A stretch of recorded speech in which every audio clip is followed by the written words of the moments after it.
കാലഘട്ടത്തിൽ അപ്രതീക്ഷിതമായി വിവാഹിതരാകേണ്ടി വരുന്ന രാജേഷിന്റെയും സഹനയുടെയും കഥ പറയുന്ന പുസ്തകമാണ് MS ബനീഷിന്റെ പ്രേമലേപനം. വിവാഹമേ വേണ്ട എന്ന തീരുമാനത്തിലായിരുന്ന രാജേഷ് പിന്നീട് ആ തീരുമാനം മാറ്റുന്നത് കോവിഡ് ലോക്ക്ഡൌൺ സമയത്താണ്. മകന്റെ തീരുമാനത്തെ പൂർണ്ണമായി പിന്തുണച്ചുകൊണ്ട് അവന്റെ അമ്മ അവന് വേണ്ടി കണ്ടെത്തുന്ന പെൺകുട്ടിയാണ് സഹന. സഹനയും വിവാഹം വേണ്ട എന്നുള്ള തീരുമാനത്തിലായിരുന്നു. എന്നാൽ കോവിഡ് സമയത്ത് വന്ന ആ ഏകാന്തതയും ഒറ്റപ്പെടലിനെയും ഒക്കെ അതിജീവിക്കാൻ ഒരു കൂട്ട് വേണമെന്ന് സഹനയ്ക്കും തോന്നുന്നു. അങ്ങനെ വളരെ പെട്ടെന്ന് നടത്തുന്ന ആണ് കാണലിന് ശേഷം അവർ വിവാഹിതരാവുകയാണ്.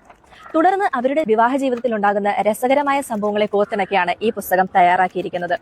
പുസ്തകത്തിന്റെ ആദ്യോടന്തം നിറഞ്ഞു നിൽക്കുന്ന നർമ്മരസം തന്നെയാണ് ഈ പുസ്തകത്തിന്റെ എടുത്തു പറയേണ്ട പ്രത്യേകത. ഈ പുസ്തകം വായിക്കാൻ തക്കവണ്ണം വായനക്കാരെ ആകർഷിക്കുന്നത് എന്താണ് എന്ന് ചോദിച്ചാൽ അതിനുള്ള ഉത്തരവും നർമ്മം എന്ന് തന്നെയാണ്. എന്നാൽ നിറഞ്ഞു നിൽക്കുന്ന നർമ്മത്തിനൊടുവിൽ ഒരു ചിന്തയും കൂടി എഴുത്തുകാരൻ ഒളിപ്പിച്ചു വെച്ചിട്ടുണ്ട്.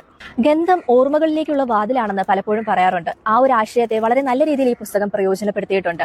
ഒരു ഗന്ധത്തിലൂടെ ഉണ്ടാകുന്ന തിരിച്ചറിവുകളും ചെറുത്തുനിൽപ്പും പ്രതിരോധവും ഒക്കെ ഈ പുസ്തകത്തിൽ വിഷയമാകുന്നുണ്ട്. സംഭാഷണത്തിലും വിവരണത്തിലും ഉൾപ്പെടെ പൂർണ്ണമായും നർമ്മരസം നിറഞ്ഞിരിക്കുന്ന ഈ പുസ്തകം ഒരു വെറും വായനയ്ക്ക് നിങ്ങൾക്ക് നിസ്സംശയം തിരഞ്ഞെടുക്കാവുന്നതാണ്. എന്നാൽ വായന അവസാനിപ്പിക്കുമ്പോഴേക്കും ആഴമേറിയൊരു ചിന്തയും നിങ്ങളോടൊപ്പം കൂടിയിട്ടുണ്ടാകും.